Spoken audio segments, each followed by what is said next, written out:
அம்மாவை தேற்றி தம்முடைய நாமத்தின் நிமித்தம் என்னை நீதியின் பாதைகளில் நடத்துகிறார்.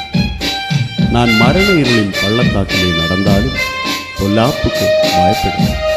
ஏனெனில் தேவரீர் என்னோடு கூட இருக்கிறார். உமது கோலும் உமது தடியும் என்னை தேற்றும்.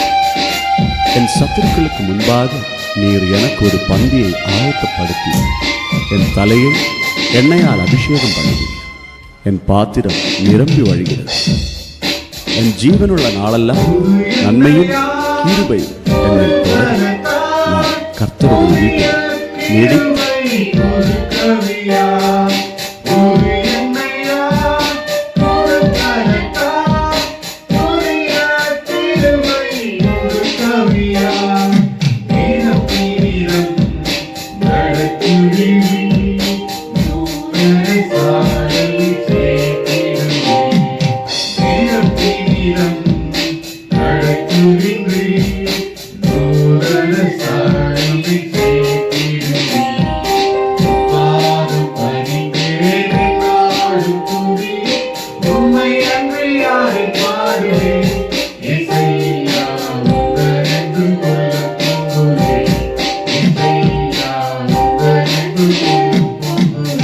கர்த்தர் என் மேய்ப்பராயிருக்கிறார். நான் தாழ்ச்சியடைவேன். அவர் என்னை புல்லுள்ள இடங்களில் மேய்த்து அமர்ந்த தண்ணீர்கள் அண்டை என்னை கொண்டு போய் விடுகிறார். அவர் என் ஆத்மாவை தேற்றி தம்முடைய நாமத்தின் நிமித்தம் என்னை நீதியின் பாதைகளில் நடத்துகிறார். நான் மரண இருளின் பள்ளத்தாக்கிலே நடந்தாலும் பொல்லாப்புக்கு பயப்படேன். ஏனெனில் தேவரீர் என்னோடு கூட இருக்கிறார். உமது கோலும் உமது தடியும் என்னை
நண்பான சகோதர சகோதரிகளே, தொடர்ந்து இந்த நாளில் நாம் தொடர்ந்து 4வது குறிப்பாக நாம் பார்க்க இருக்கிறோம்.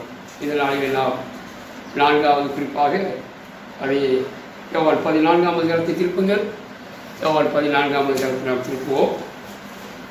இந்த நாளில் 4வது குறிப்பாக இந்த யோவான் 14ஆம் அதிகாரத்தின் இந்த செய்தியானது முற்று பெறுகிறது. ஆகவே நாம் தொடர்ந்து வசனத்தை நாம் கவனிப்போம். எடுத்தீங்களா?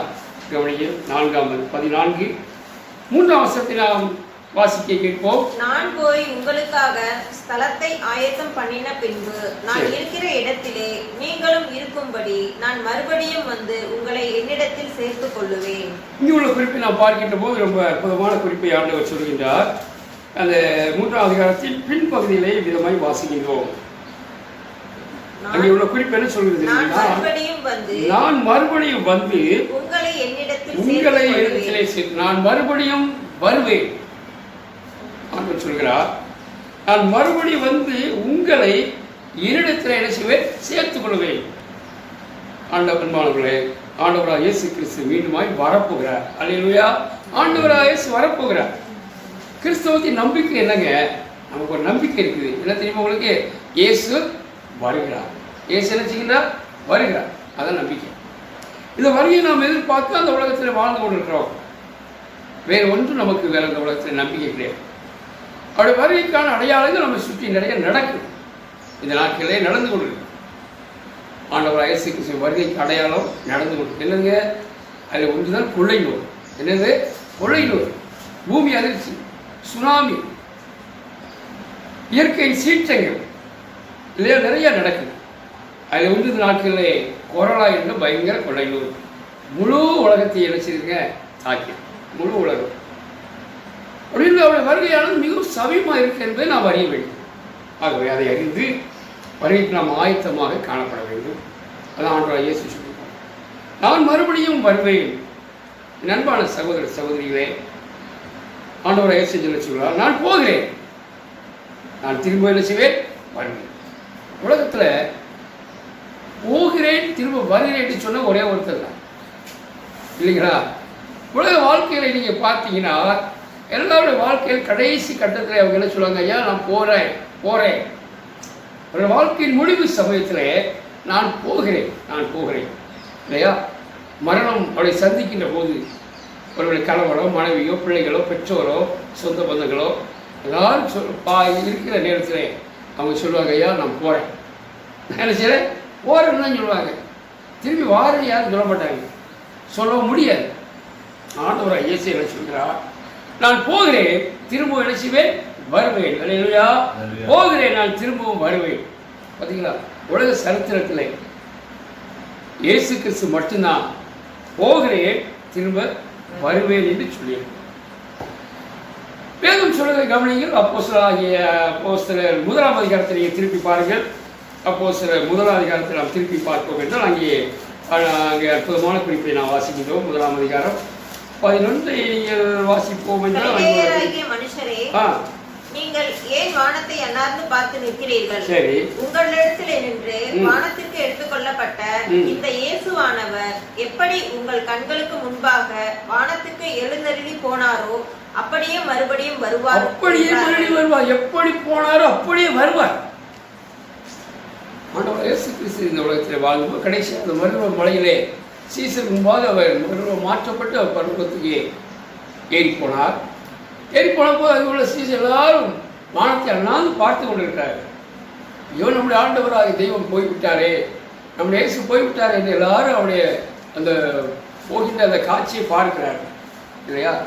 நம்ம கூட பஸ் ஸ்டாண்டில் அல்லது ரயில்வே ஸ்டேஷன்லே அல்லது ஏர்போர்ட்டில் நம்முடைய சொந்த பந்தங்களை வழி அனுப்பும்போது அது ஒருவேளை ஏர்போர்ட்டு போய் அந்த பிளெயின் போயிடலாம், ட்ரெயின் போயிடலாம், பஸ்ஸு போயிடலாம். ஆனால் அவங்கள பார்த்துக்கிட்டே இருப்போம். மறையிற வரைக்கும் என்ன பண்ணுவோம்? பார்த்துக்கிட்டே இருப்போம். அவங்கள பார்க்குற வரைக்கும், அல்லது அவங்க நம்மளை பார்க்குற வரைக்கும் பார்த்துக்கிட்டே என்ன செஞ்சுக்கோம்? கையாடிக்கிட்டே இருப்போம் இல்லையா? அவங்க போயிட்டாங்க, ஆனால் நம்ம கையாடிக்கிருக்கோம். அதே போல் ஆண்டவராகிய இயேசு கிறிஸ்து பரலோகத்தை எடுத்துக்கொள்ளப்பட்டார். ஆனால் அந்த இயேசு கிறிஸ்து அவர் பார்த்து கொண்டே இருக்கிறார்கள், பார்த்து கொண்டே இருக்கிறார். அப்போ அங்கேருந்து மேலே இந்த 2 தூதர்கள் இறங்கி வந்து, அன்பான சீசர்களே நீங்கள் அவரை பார்த்துக்கிட்டே இருக்கிறீங்க, நல்லது தான். ஆனால் இந்த எடுத்துக்கொள்ளப்பட்ட இந்த இயேசு எப்படி போனாரோ அப்படியே நினைச்சுவார் வருவார். அல்லேலூயா. எப்படி போனாரோ அப்படியே வருவார். ஆண்டவர் இயேசு யோவான்ல என்ன சொன்னார்? நான் போகிறேன், மீண்டுமாக வருவேன். மீண்டுமாக நினைச்சுவேன் வருவேன். எதுக்குங்க? மறுபடியும் சிலுவையில் அறையப்படுறதுக்கா? அதுக்கு இல்லையே. இயேசு கிறிஸ்து மறுபடியும் வர்றது சிலுவையில் மறுபடியும் அறையப்பட்டு உயிர் கொடுக்கிறதுக்கு அல்ல. இயேசு கிறிஸ்து மீண்டுமாய் வருவது தம்மை சேவிக்கிற பிள்ளைகளை, தம்மை நம்புகின்ற பிள்ளைகளை, ஆண்டவர் இயேசு கிறிஸ்துவை ஏற்றுக்கொண்டு இரட்சகராக சொந்த தெய்வமாக அவரை ஆராதிக்கிற பிள்ளைகளை அவரோடு கூட சேர்த்துக் கொள்ளும்படியாக ஆண்டவராக இயேசு என்ன செய்கின்றார்? வருகிறார். ஆமென். இயேசு வருகிறார். இந்த நம்பிக்கை நமக்கு வேணும். இயேசு வந்தா அவரை நம்ம போக முடியுமா? யோசிங்க. எல்லாரும் இயேசு வந்தா போக மாட்டாங்க. இயேசு கிறிஸ்து வருகின்ற போது எல்லாரும் அப்படியே போயிட மாட்டாங்க. இயேசு கிறிஸ்து வரும்போது நான் உங்களை சேர்த்துக்கணும் என்று சொல்கிறாரே, யார் அவர்கள்? அவருடைய இரத்தத்தினாலே பாவ மன்னிப்பாகிய மீட்பை பெற்றவர்கள். ஆமென். இயேசு கிறிஸ்துவின் இரத்தத்தினாலே பாவம் கழுவப்பட்டவர்கள், பாவம் மன்னிக்கப்பட்டவர்கள். ஆண்டவராக இயேசு கிறிஸ்துவை ஆராதிக்கிற அந்த பிள்ளைகளை தன்னோடு கூட சேர்த்துக் கொள்ளும்படியாக இயேசு சொல்கிறார். ஆமென். இயேசு அப்படின்னு நம்ம என்னங்க பண்ணணும்? நம்ம வருகைக்கு ஆயத்தப்படணுங்க, அவ்வளோதாங்க. இயேசு வருகிறார் என்று நம்ம என்ன பண்ணோம்? ஆயத்தமாக இருக்கணும், ஆயத்தமாக இருக்கணும். உலகத்தின் சம்பவங்கள் அதை சொல்லிக் கொண்டிருக்கு. அன்பு பிள்ளைகளே, இயேசு வருகிறார், இயேசு வரப்போகிறார் என்று சொல்லிக்கொண்டே இருக்கிறது. பல நிகழ்ச்சிகள் சொல்லிக் கொண்டிருக்கிறது, பல சம்பவங்கள் சொல்லுகிறது, இயற்கையில் சொல்லுகின்றது, கால சூழ்நிலைகள் சொல்லுகின்றது. உலகத்தின் பல சம்பவங்கள் இயேசு வருகிறார் என்று சொல்லுகிறது. வேதமும் நமக்கு சொல்லுகிறது. ஆண்டவராக இயேசு கிறிஸ்துவும் பல முறை சொல்லுகிறார், நான் வரப்போகிறேன். வெளிப்படுத்தின விசேஷம் 22ஆம் அதிகாரம், 7ஆம் அதிகாரம், 12ஆம் அதிகாரம், 20ஆம் அதிகாரம், 22ஆம் வசனத்தை வாசித்து பார்ப்போம் என்றால், இங்கெல்லாம் இதோ நான் சீக்கிரமாய் வருகிறேன் என்று ஆண்டவர் சொல்கிறார். ஒரே ஒரு வசனத்தை மட்டும் வாசிப்போம். 22:7 வாசிங்க. இதோ சீக்கிரமாய் வருகிறேன். அதே 12 இதோ சீக்கிரமாய் வருகிறேன், 20 சீக்கிரமாய் வருகிறேன், 22 சீக்கிரமாய் வருகிறேன். அப்படின்ற சொன்னவர் கண்டிப்பாக வருவார். ஆமென். சொன்னவர் கண்டிப்பாக வருவார். ஆக நீங்களும் நானும் ஆயத்தமாக இருக்க வேண்டியது அவசியமாக இருக்கிறது. அது மட்டுமல்ல, அப்போஸ்தலன் பவுல் ஒரு குறிப்பை நமக்கு சொல்லுகின்றார். ஆண்டவராக இயேசு வருவார், ஆண்டவராக இயேசு என்ன செய்வார்? வருவார். 1 தெசலோனிக்கேயர் 4ஆம் அதிகாரத்தில் நீங்கள் திருப்பி பாருங்கள். 1 தெசலோனிக்கேயர் 4ஆம் அதிகாரம், 1 தெசலோனிக்கேயர் 4ஆம் அதிகாரத்தில் அப்போஸ்தலன் பவுல் அங்கே என்ன சொல்கிறார் நீங்கள் கவனிங்கள். அப்போஸ்தலன் பவுல் என்ன சொல்கின்றார்? 4ஆம் அதிகாரம் வாசிப்போமா? 16-17 கவனிங்கள். 1 தெசலோனிக்கேயர் 4ஆம் அதிகாரம் 16-17 நாம் வாசிக்கிறோம். கர்த்தர் தாமே ஆரவாரத்தோடும் பிரதான தூதனுடைய சத்தத்தோடும் தேவ எக்காலத்தோடும் வானத்திலிருந்து இறங்கி வருவார். நீங்க என்ன வாசிக்கிறோம்? ஏனெனில் கர்த்தர் தாமே ஆரவாரத்தோடும் பிரதான தூதனுடைய சத்தத்தோடும் தேவ எக்காலத்தோடும் வானத்திலிருந்து நினைச்சுவா இறங்கி வருவார். எதுக்காக வருவார் என்றால் தொடர்ந்து வாசிப்போம். கிறிஸ்துவுக்குள் மரித்தவர்கள் முதலாவது எழுந்திருப்பார்கள். கிறிஸ்துவுக்குள் மரித்தவர்கள், இவ்வளவு குறிப்பை நம்ம கவனிக்கணுங்க. மரித்தவர் எல்லாரும் எழுந்திருப்பார் என்றால் அப்படி அல்ல இங்கே சொல்லுவது. இயேசு கிறிஸ்து வருவார், அப்போது மரித்தவர் எல்லாரும் உயிரோடு எழுந்திருப்பார்கள் என்று அல்ல. கவனிக்க வேண்டிய குறிப்பு என்னங்க? கிறிஸ்துவுக்குள் மரித்தவர்கள். யாரு? கவனிக்கிறீங்களா? என்ன யாரு? கிறிஸ்துவுக்குள் மரித்தவர். அப்படி என்றால் கிறிஸ்துவுக்கு சொந்தமானவர், கிறிஸ்துவை ஏற்றுக்கொண்டவர்கள், கிறிஸ்துவை ஆராதிக்கிறவர்கள், அவங்க தான் கிறிஸ்துவுக்குள்ளே மரிக்க முடியும். கிறிஸ்து இல்லாதவங்க கிறிஸ்துக்குள்ள மரிக்க முடியாது. அவர் வரும்போது எடுத்துக்கொள்ள முடியாது. கிறிஸ்தவ மதத்தில் இருப்பவர் அல்ல, கிறிஸ்தவ பெயர் வைத்திருக்கிறவர் அல்ல, ஆலயத்துக்கு போகிறவர்கள் அல்ல, ஒருவேளை ஜெபம் செய்கிறவர்கள் அல்லது வேதம் வாசிக்கிறவர்கள் அவ்விதமாக அல்ல. இதெல்லாம் நல்லது. ஆலயம் போகணும், ஜெபம் பாடணும், வேதம் வாசிக்கணும், பாட்டு பாடணும், நல்லது. ஆனால் இவையெல்லாம் இருந்து கிறிஸ்து இல்லை என்றால் பயனற்றது. அப்படின்னா கிறிஸ்துவை வாழ்க்கையிலே நம்ம என்ன பண்ணுங்க? சொந்தமாக்க வேண்டும். அவரை சொந்தமாக்க வேண்டும். இயேசுனுடைய வாழ்க்கைக்குள்ளே இருக்கணும். அபிதமாக ஆண்டவராக இயேசுனுடைய வாழ்க்கைக்குள்ளே இருப்பார் என்றால் அவர் வருகின்ற போது முதலாவது என்ன பண்ணுவாங்க? கிறிஸ்துவுக்குள் மரிச்சவங்க எழுந்திருப்பாங்க. முதலாவது எழுந்திருப்பாங்க. அப்புறங்க பின்பு உயிரோடு இருக்கும் நாமும் கர்த்தருக்கு எதிர்கொண்டு போக மேகங்கள் மேல் அவர்களோட கூட ஆகாயத்தில் எடுத்துக்கொள்ளப்பட்டு இவ்விதமாய் எப்பொழுதும் கர்த்தருடனே கூட இருப்போம். அற்புதமான குறிப்பு. ஆண்டவராக இயேசு வருகிறார். வரும்போது முதலாவது கிறிஸ்துவை மரித்தவர்கள் மாற்றப்படுகிறார்கள். இரண்டாவதாக கிறிஸ்துவை சேவிக்கிற நாம், உயிரோடு இருக்கிற நாம் மறுரூபமாக்கப்பட்டு நாமும் என்ன செய்ய போகிறோம்? எடுத்துக்கொள்ளப்பட்டு ஆண்டவரோடு கூட என்ன செய்ய போகின்றோம்? எப்போதும் இருக்க போகின்றோம். ஆமென்.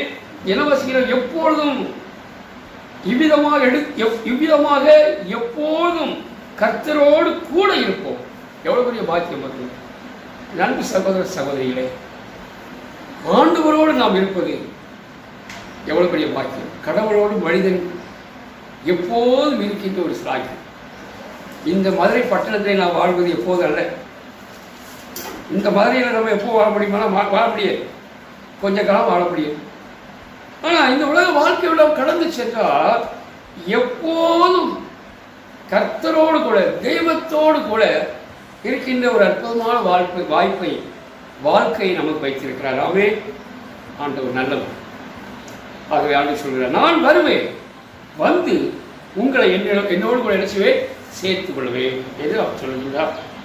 அது மட்டுமல்ல, அப்போஸ்தலர் பவுல் விதமான ஒரு குறிப்பை நமக்கு சொல்லுகின்றார். பிலிப்பியர் 3ஆம் அதிகாரத்தை நீங்கள் திருப்பி பார்த்தீர்கள் என்றால், அப்போஸ்தலர் பவுல் என்ன சொல்ல கவனிங்கள். 3ஆம் அதிகாரம், பிலிப்பியர் 3ஆம் அதிகாரம் எடுத்தீங்களா? பிலிப்பியர் 3ஆம் அதிகாரத்தில் அப்போஸ்தலர் பவுல் என்ன சொல்ல கவனிங்கள். சரி, ஓ, நம்முடைய குடியிருப்போ எங்கே இருக்கின்றது? பரலோகத்தில் இருக்கிறது. அப்புறம் அங்கே இருந்து கர்த்தராய் இருக்கிற இயேசு கிறிஸ்து என்ற இரட்சகர் வர எதிர்பார்த்து எதிர்பார்த்து கொண்டிருக்கிறோம். அன்பான சகோதர சகோதரிகளே, நம்முடைய குடியிருப்பு எங்கங்க? பரலோகம் தான். நான் சொன்ன மாதிரி நம்முடைய குடியிருப்பு மதுரையில் கிடையாது. நம்முடைய குடியிருப்பு எங்கே கிடையாதுங்க? மதுரையில் கிடையாது. இப்போ குடியிருக்கணும் உண்மைதான், ஆனால் இது நிரந்தரமானது அல்ல. இந்த மதுரையில் இருக்கிற குடியிருப்பு எப்போதும் கிடையாது. இது ஒரு தற்காலிகமான ஒரு வாழ்க்கை. இது ஒரு கூடார வாழ்க்கை. கூடாரத்தை நம்ம ஒரு நாள் எடுத்துங்க காலி பண்ணணும்.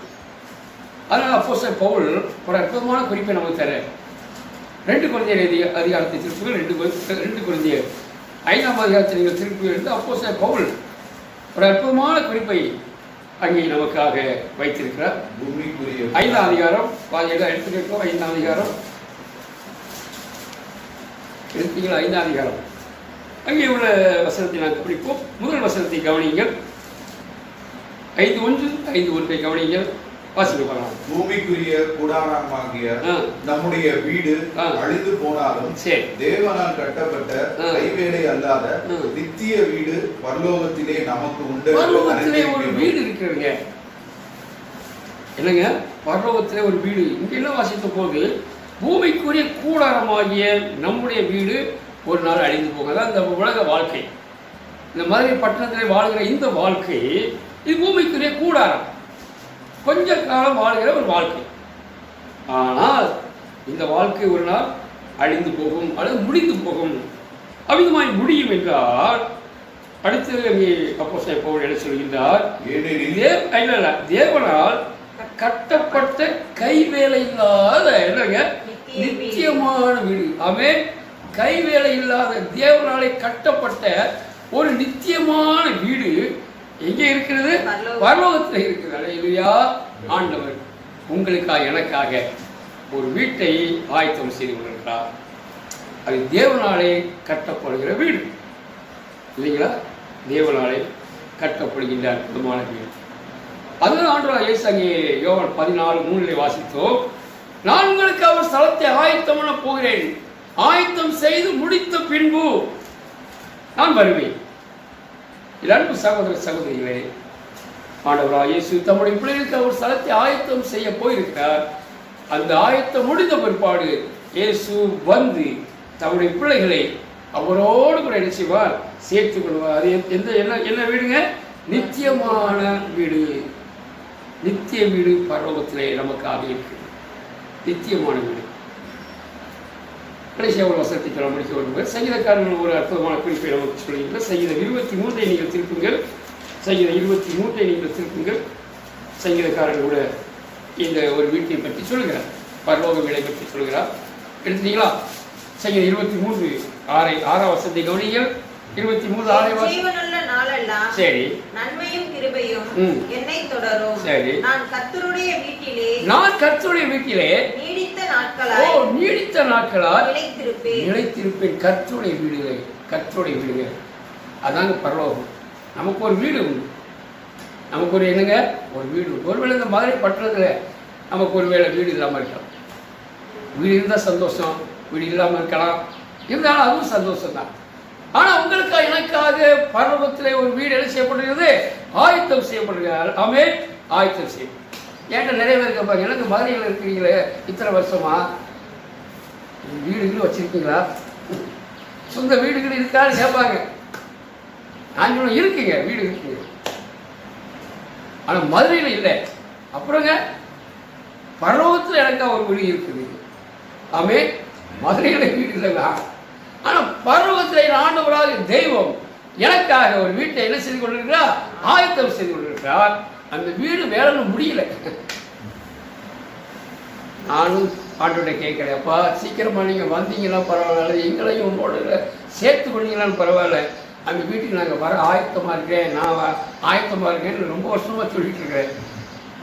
அது எழுமத்தில் வீட்டு வேலை முடியலையே எனக்கு தெரியல. வீட்டு வேலை முடிஞ்சவா அவர் என்ன செஞ்சுருவாரு? கூப்பிடுவாரு. ஆகவே சொல்ல நித்தியமான வீடு, அது கர்த்தருடைய வீடு. அது யார் வீடுங்க? கர்த்தருடைய வீடு. அந்த கர்த்தருடைய வீட்டிலே நீடித்த நாட்களாக என்ன செய்வேனால் அதுக்காக ஆண்டவர் இயேசு வருகிறார். நீடித்த வீட்டையெல்லாம் சேர்க்கும்படியாக அங்கு வருகிறார். ஆகவே நான் வந்து உங்களை என்னிடத்திலே என்ன செய்வேன்? சேர்த்து. அதுக்காக இயேசு வர்றார். இயேசு வர்ற வேற ஒன்றும் இல்லை. தம்முடைய பிள்ளைகளுக்காக வருகிறார். உங்களுக்காக இயேசு வருகிறார், எனக்காக வருகிறார். யாரெல்லாம் அந்த உலகத்திலே இயேசுவே நீ மட்டும் எங்களுக்கு போதும் என்று சொல்லி அவரை மட்டும் ஆராதிக்கிற தேவ பிள்ளைகளை, அவரை மட்டும் சேவிக்கிற பிள்ளைகளை, அவருக்காக இந்த உலகத்திலே பல பாடுகள் கஷ்டங்களை அனுபவித்த பிள்ளைகளை அவரோடு கூட சேர்த்துக் கொள்ளும்படியாக இயேசு சீக்கிரமாக என்ன செய்கிறார்? வருகிறார். ஆமென். இயேசு வருகிறார். அவருடைய வருகைக்கு நம்ம என்ன பண்ணுங்க? ஆயத்தமாக. அது வெளிப்படுத்த விஷயத்தில் 22 அதிகாரம் கடைசி வருஷத்திலே ஆண்டவர் இயேசு சொல்லுகிறார், இதோ நான் சீக்கிரமாய் வருகிறேன். இங்கே இருந்து ஒரு பதில் போகிறது, இயேசுவே நீ சீக்கிரமாய் வாருது. அங்கே ஒரு பதில் இருக்கு. அதை மட்டும் வாசிப்பா, கடைசி வருஷத்தில் வாசிப்பாங்க. மெய்யாகவே நான் சீக்கிரமாய் வருகிறேன். மெய்யாகவே நான் சீக்கிரமாய் வருகிறேன். ஆமென். கர்த்தராகிய இயேசுவே வாரு. ஆமென். கர்த்தராகிய இயேசுவே நீர் நிச்சயம் வாரு. ஆமென். நீ வாரு. ஆண்டு சொல்றார் சீக்கிரமாக வருகிறேன். சபையார் என்ன சொல்றார்கள்? தேவ பிள்ளைகள் இயேசுவே நீ சீக்கிரம் வாரும். அது போதும் எங்களுக்கு. இந்த உலகத்தில் எத்தனை பாடுகள், எத்தனை கஷ்டங்கள், எத்தனை வேதனைகள், எத்தனை துன்பங்கள், ஆகவே இதெல்லாம் மாற்றப்பட வேண்டும் என்றார். இயேசு சீக்கிரம் வருவார் என்றார். எல்லாம் மாறிவிடும் என்றார். இந்த துன்பங்களும் துயரங்களும் கஷ்டங்களும் பாடுகளும் இந்த கொரோனா நோய்களும் கொள்ளை நோய்களும் எல்லாம் மாற்றப்படும். நீடித்த நாட்களாக கர்த்தருடைய வீட்டிலே நாம் சந்தோஷமாக சமாதானமாக ஆண்டவரோடு கூட எப்போது ஆண்டவரை துதித்துக் கொண்டு அவரை பாடிக்கொண்டு அவரை ஆராதனை செய்து கொண்டு ஆண்டவரே நீ வாழ்க வாழ்க வாழ்க என்று சொல்லி அவரை நாம் ஒவ்வொரு நாளும் வாழ்த்து சொல்லி அவருக்கு நாம் ஒவ்வொரு நாளும் அவரை பாடி மையப்படுத்திக் கொண்டே இருப்போம். அன்பாவளை அந்த நாள் சீக்கிரமாக வர இருக்கிறது. அதற்காக ஆண்டவரை சீக்கிரம் வரப்போகிறார். அப்படி நாமும் ஆண்டவரே நீ சீக்கிரமாய் வாரும் என்று சொல்லி அவரை நாம் அழைக்கிறவர்களாக காத்திருப்போம். ஆண்டவர் சொல்கிறார், நான் போகிறேன், மீண்டுமாக வருவேன், நான் வந்து உங்களை இடத்தில் என்ன செய்வேன்? ஆமென். ஆண்டவர் சீக்கிரம் வரப்போகிறார். அதுக்கு நாம் ஆயத்தமாக நம்மை அர்ப்பணித்து ஜெபம் செய்வோம். ஆண்டவர் நோக்கி நாம் ஜெபம் செய்வோம். இந்த நாளிலும் நாம் தேவ சமூகத்திலே கடந்து வந்து ஆண்டவரை ஆராதிக்க தொழுது கொள்ள ஒரு அற்புதமான வார்த்தையை தியானிக்கின்ற அற்புதமான வாய்ப்பு ஆண்டவர் நமக்கு தந்து நினைத்து ஆண்டவரை துதிப்போம். இந்த நாளிலும் அற்புதமான வார்த்தைக்காய் ஆண்டவரை துதிப்போம். ஆண்டவர் சொல்லபடியாக நான் வந்து உங்களை என்னோடு கூட சேர்த்துக்கொள்ளும் என்று ஆண்டவர் சொல்கிறார். ஆண்டவர் நம்மை சேர்த்துக்கொள்ள மீண்டுமாய் வரப்போகிறார். அவருடைய வருகை நாம் எதிர்பார்த்தவர்களாக இந்த உலகத்திலே நாம் காத்திருப்போம். எல்லா மகிமையும் ஆட்சிமையும் நிறைந்திருக்கிற பரலோகத்தின் பரமபிதாவே, தர்மையான பகல்வேளைக்கு ஸ்தோத்திரம். இந்த வாரத்தின் முதல் நாளிலும் நம்முடைய சமூகத்திலே கடந்து வந்து ஆராதிக்க தொழுது கொள்ள இப்படி அற்புதமான வார்த்தையை தியானிக்க தந்த நல்ல வாய்ப்புக்கு ஸ்தோத்திரம். எத்தனை ஆசீர்வித்தக்க நன்றி. வந்திருக்க அருமையான பிள்ளைகளுக்காக நன்றி. எல்லாரும் பேப்பராக குடும்பமாய் ஆசீர்விப்பதாக எங்களை சுற்றாக மக்களுக்காக வருகிறோம். எங்களை மாறிப்பட்டதுக்காக எங்கள் இந்திய தேசத்துக்காக எங்கள் தேசத்தில் இந்த கொலை நோய்க்காக வருகிறோம். எல்லாவற்றையும் மாற்றி நல்ல ஒவ்வொரு நல்ல சுகத்தை பலத்தையும் தருகிறாக. நாங்களுடைய வருகை எதிர்பார்த்தவர்களாக உடைய வருகைக்கு நாங்கள் ஆயத்தவர்களாக காத்திருக்க உதவி செய்ய வந்த ஒவ்வொருவரையும் ஆசீர்வதிப்பீராக. ஆசீர்வாதத்தோடு அனுப்புங்க. உங்களுடைய நாமத்தை மகிமைப்படுத்துங்க. எல்லா கனமும் மகிமையும் உங்களுக்கு செலுத்துகின்றோம். இயேசு கிறிஸ்துவின் மூலம் வேண்டிக் கொள்கிறோம் நல்ல பிதாவே. ஆமென். கர்த்தரை ஸ்தோத்திரி. என் முழு உள்ளமையான பரிசுத்த நாமத்தை ஸ்தோத்திரி. என் ஆத்மாவே கர்த்தரை ஸ்தோத்திரி, அவர் செய்த சகல உபகாரங்களையும் மறவாதே. ஆமென். நம்முடைய ஆண்டவராகிய இயேசு கிறிஸ்துவின் கிருபையும் பிதாவாகிய தேவனுடைய அன்பும் பரிசுத்த ஆவியோட அந்யோன்ய ஐக்கியமும் நம் அனைவரோடும் மீண்டும் சதா காலங்களிலும் இருப்பதாக. ஆமென்.